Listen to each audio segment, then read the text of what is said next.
Assalamualaikum warahmatullahi wabarakatuh. Salam sejahtera bagi kita semua. Salam Om Swastiastu, Namo Buddhaya, salam kebajikan.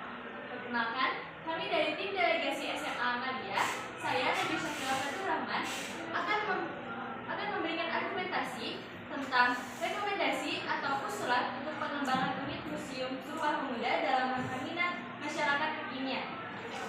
Museum Sumpah Pemuda saat ini berfungsi lebih sebagai tempat wisata biasa ketimbang sebagai ruang peringatan atau yang memprovokasi pemikiran mendalam. Berdasarkan data dari Kementerian Pendidikan dan Kebudayaan, meski ada pengunjung, keterlibatan mereka dalam dialog kritis tentang sejarah seringkali kurang. Museum Sumpah Pemuda harus keluar dari paradigma kuno sebagai objek wisata yang hanya disinggahi. Untuk menarik generasi kekinian, museum harus menghadirkan pengalaman yang menyentuh dan memprovokasi pemikiran, bukan hanya menampilkan artefak secara statis. Menurut data Kemendikbud tahun 2023, pemahaman sejarah yang mendalam membantu identitas nasional dan meningkatkan kesadaran akan nilai-nilai kebangsaan di kalangan generasi muda. Penelitian menunjukkan bahwa pendidikan sejarah yang berkualitas dapat memotivasi generasi muda untuk lebih menghargai perjuangan bangsa dan memahami konteks kemerdekaan serta persatuan. Hasil survei yang dilakukan oleh Asosiasi Pendidikan Sejarah Indonesia menunjukkan bahwa hanya 30% siswa SMA yang merasa memiliki pemahaman yang baik tentang sejarah perjuangan kemerdekaan. Museum dengan teknologi interaktif seperti VR dan AR dapat meningkatkan keterlibatan pengunjung. Contoh dari Museum Nasional History Museum di Beijing yang menggunakan teknologi VR untuk memberikan pengalaman imersif mengenai sejarah, menunjukkan peningkatan kunjungan sebesar 40% dalam 2 tahun terakhir. Penelitian dari Universitas Gadjah Jalan mengungkapkan bahwa museum yang hiperinteraktif cenderung memiliki tingkat kepuasan pengunjung yang lebih tinggi, yang berdampak positif pada peningkatan minat belajar sejarah. Selain itu, globalisasi teknologi sudah mendarah daging dalam kehidupan sehari-hari. Museum-museum di luar negeri seperti Museum House Berlin telah memanfaatkan teknologi VR untuk memberikan pengalaman yang lebih mendalam dan edukatif. Di Indonesia, implementasi teknologi dalam museum masih terbatas dan kurang optimal. Maka dari itu diperlukannya implementasi teknologi dalam Museum Sumpah Pemuda untuk menarik minat masyarakat. Sekian, terima kasih. Saya Raffi Talib sebagai pembicara kedua serta ketua delegasi SMA Ahmadiyah ingin menyampaikan beberapa poin penting terkait tema perdebatan kita hari ini. Harusnya berbicara bukan sekedar bercerita, itu adalah masalah kita pada hari ini. Data dari berbagai studi menunjukkan bahwa pembaruan konten secara teratur dapat membuat museum lebih relevan. Namun banyak museum di Indonesia, termasuk Museum Sumpah Pemuda itu sendiri, masih terjebak dalam narasi lama yang tidak mengundang diskusi kritis.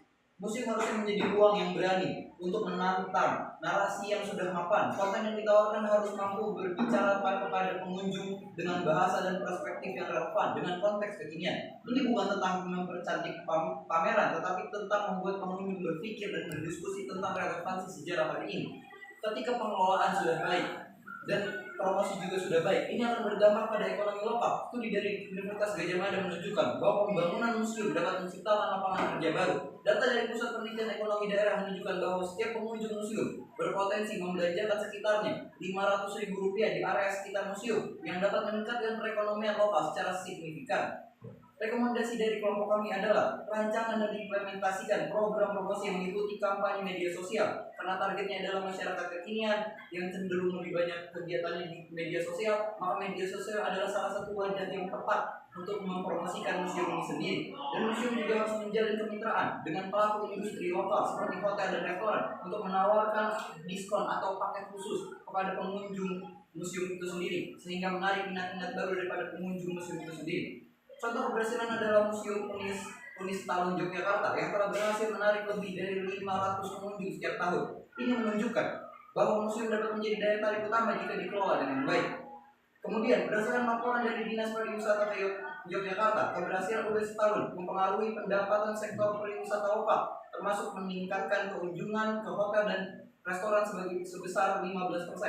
Ketika kalau kelolanya sudah baik dan promosi sudah baik, maka ini akan meningkatkan daripada minat masyarakat kekinian. Terima kasih. Indonesia selalu berbicara kedua akan kembali membahas perihal topik yang telah dibahas oleh rekan saya, yaitu adalah rekomendasi atau usulan untuk pengembangan Unit Museum Sumpah Pemuda dalam menarik minat masyarakat kekinian. Kita bisa mengambil dua hal, yaitu adalah pengembangan program edukasi, yang mana pengembangan program edukasi yang menekankan pada nilai-nilai kebangsaan, keberagaman dan toleransi sosial melalui pameran dan kegiatan interaktif.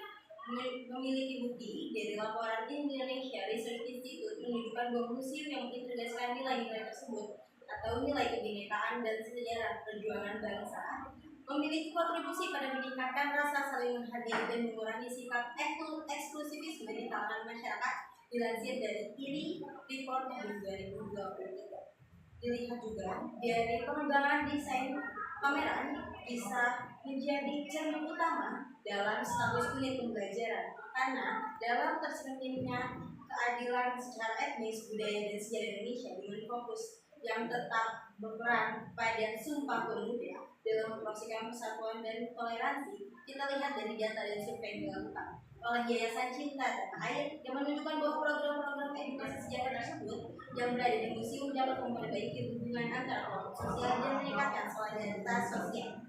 Kemudian kita juga bisa kembali lihat pada bidang kemitraan. Kemitraan seharusnya tidak hanya menjadi sponsor, tapi harus menjadi kolaborasi yang strategis.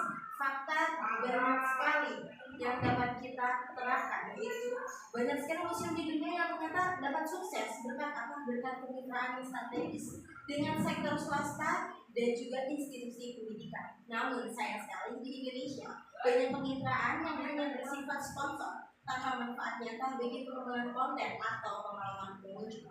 Kemitraan seharusnya lebih dari sekedar kesepakatan sponsor.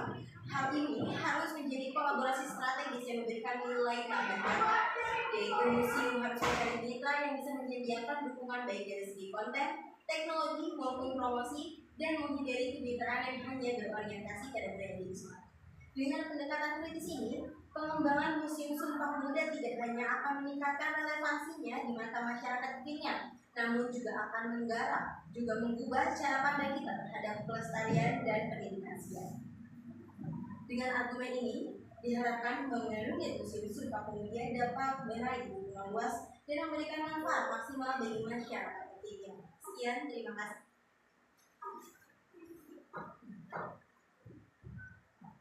Kami dari tim delegasi SMA Muhammadiyah pamit undur diri. Terima kasih. Wassalamualaikum warahmatullahi wabarakatuh.